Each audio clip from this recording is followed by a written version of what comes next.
Hello friends, आज हमारे साथ में हैं सीबीएसई की टॉपर क्लास 10th में जिन्होंने टॉप करा है। 499 मार्क्स आए हैं इनके 500 में से।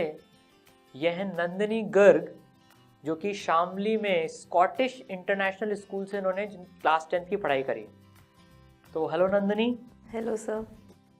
नंदिनी के साइंस में भी 100 में से 100 आए थे। तो अब हमें जानते हैं भाई कि उन्होंने साइंस जैसे सब्जेक्ट में फिजिक्स केमिस्ट्री बायोलॉजी होती है जिसमें उसमें 100 में से 100 कैसे स्कोर करें। तो इसमें हम जानेंगे कि इन्होंने एग्ज़ाम के पहले कैसे रिवीजन करा, एग्ज़ाम का जब ब्रेक आता है प्रिपरेशन ब्रेक उस दौरान पे कैसे रिवीजन करा, और फाइनली फिर एग्ज़ाम के दौरान किन किन बातों का ध्यान रखा।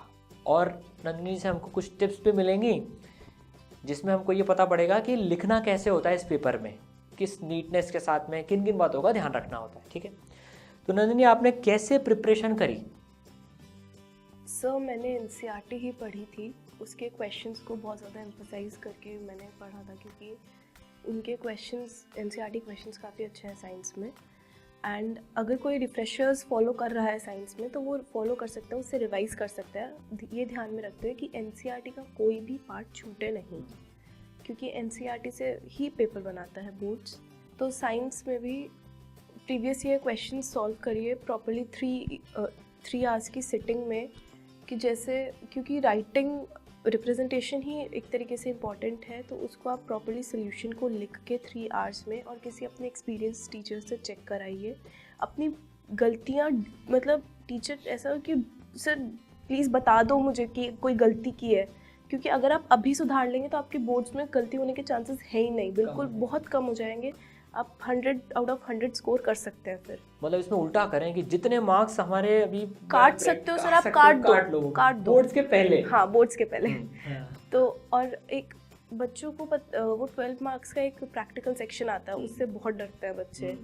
तो उसमें क्या करिए, आप पूरा एक्सपेरिमेंट्स जो आपके सिलेबस में है उन्हें अच्छे से पढ़ के जाइए कि क्या क्या मटेरियल्स रिक्वायर्ड है, क्या ऑब्जेक्टिव है, क्या कंक्लूजन निकला है, क्या स्टेप्स आपने परफॉर्म किए हैं।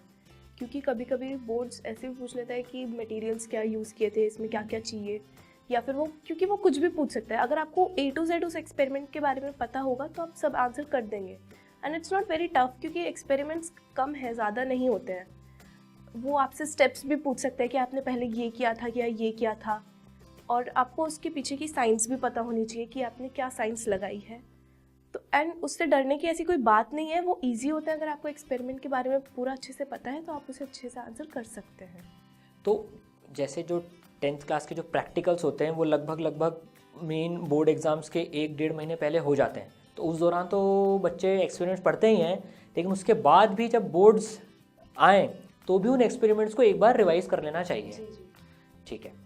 अच्छा नंदिनी, इसमें एक चीज़ और बच्चों का क्वेश्चन रहता है, कई बार क्या होता है कि बोर्ड्स में जब बोर्ड की डेट शीट आती है तो उसमें कई सब्जेक्ट्स में, जैसे मान लीजिए हम साइंस की बात कर रहे हैं, तो अगर किसी साल ऐसा हुआ कि साइंस के दौरान पे गैप कम मिला या गैप डिसेंट भी मिला, तो उस दौरान पे हम हो सकता है पूरा सिलेबस रिवाइज ना कर पाएँ।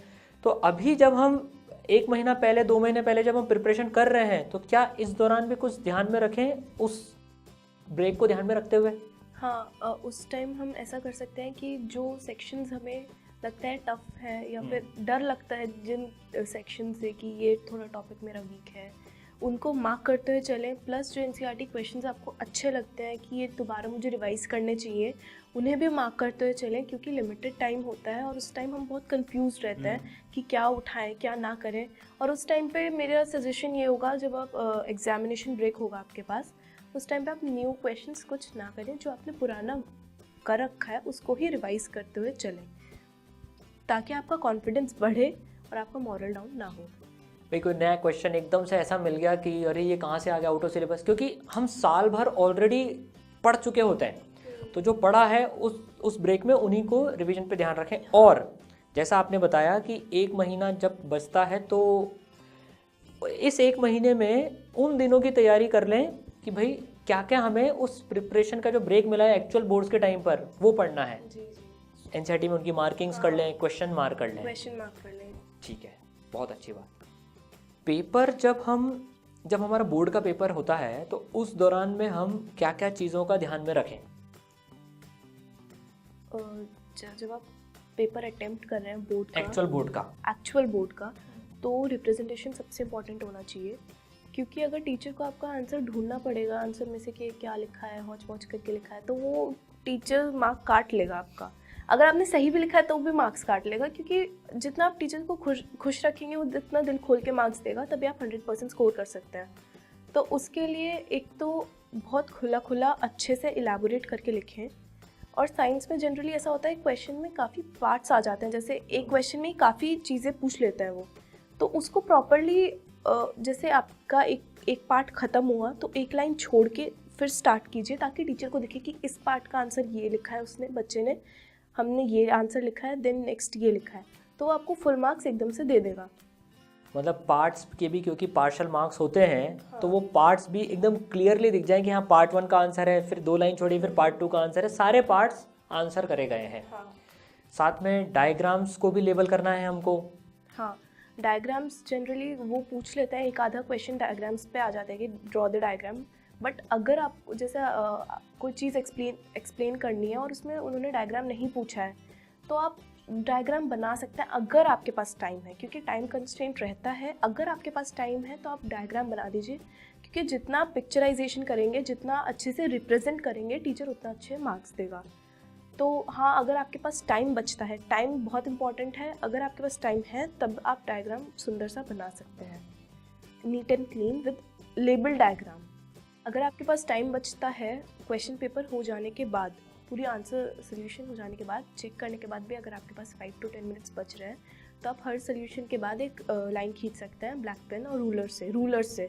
वो नीट टाइडी करने के लिए है और गंदा ना कर दें आप, ताकि टीचर जो एग्जामिनर जो आपका पेपर चेक कर रहा है उसको भी दिख जाएंगे एक क्वेश्चन एंड हो गया, अब दूसरा क्वेश्चन स्टार्ट हो गया है। वो मिक्सिंग नहीं होनी चाहिए, उसे प्रॉपर्ली दिख जाना चाहिए, ये क्वेश्चन ये सोल्यूशन ऐसे। तो नटशेल में बात करें तो आपकी नॉलेज के साथ में ये भी इम्पॉर्टेंट है कि आप उसको कैसे रिप्रेजेंट कर रहे हैं। जितना अच्छा रिप्रेजेंटेशन होगा उतने अच्छे हमें स्कोर्स मिलेंगे। तो थैंक यू नंदिनी, आपने बच्चों के लिए साइंस के लिए बहुत अच्छी टिप्स दी, और हमारी तरफ से सारे बच्चों को जो अभी 10th बोर्ड में अपीयर हो रहे हैं उनको ऑल द बेस्ट।